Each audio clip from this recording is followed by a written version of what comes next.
ওই সময়ে 2018-19-এ আমি বড়মুড়াতে একটা ড্যাম হাওড়া নদীর উপর করার জন্য প্রস্তুতি নিয়েছিলাম। তার ওয়েবকোসকে central government water resource ministry ওয়েবকোস হচ্ছে এজেন্সি ডিপিআর তৈরি করা হয়েছে। ডোনার মিনিস্ট্রি থেকে পয়সা স্যাংশন করা হয়েছে। স্যাংশন করার পর লোকাল একটা গ্রুপ, ডেনিয়ানের একটা গ্রুপ, সেটা রাস্তাতে বসে আন্দোলন করা শুরু করেছে, এখানে করতে দেবো না, এই করবো না, সেই। স্থানীয় লোক এত ঝামেলা তৈরি করছে, টাকা এনেছি, কেন্দ্র সরকার দিয়েছে, তাতে তো ট্যুরিজমের ওখানকার লোকাল লোকের রোজগার পেত। দুইটা ড্যাম হয়ে গেলে ওখানে আগরতলা লোক যেত, আমি সেটা বলেছি।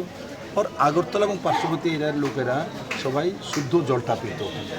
আর এই ড্যামটা হওয়াতে হাওড়া নদীতে উপর থেকে যে জলটা আসে সেটা সেখানে আটকে যেত। সেই ব্যবস্থা ভারতীয় জনতা পার্টির সরকারই করেছিল এবং সেটা ডিপিআর তৈরি হয়েছে, পয়সাও স্যাংশন হয়েছে। কিন্তু যে গ্রুপটার কথা বললাম, এরা বসে আন্দোলন করে শুরু করেছে, গরমরাতে ব্লক করে রেখেছে, এটা করতে দেবো না। আর তার মধ্যে আমি তো তখন চিফ মিনিস্টার, করোনা 2019-এ করোনা চলে এসছে। করোনা যখন চলে এসছে তো 1-2 বছর তো এইসব প্রশ্নই ওঠে না, মানুষের জীবন বাঁচানো ছিল। তো সেগুলো আমাদের এখনও সেই প্রস্তাব বন্ধ হয়ে গেছে।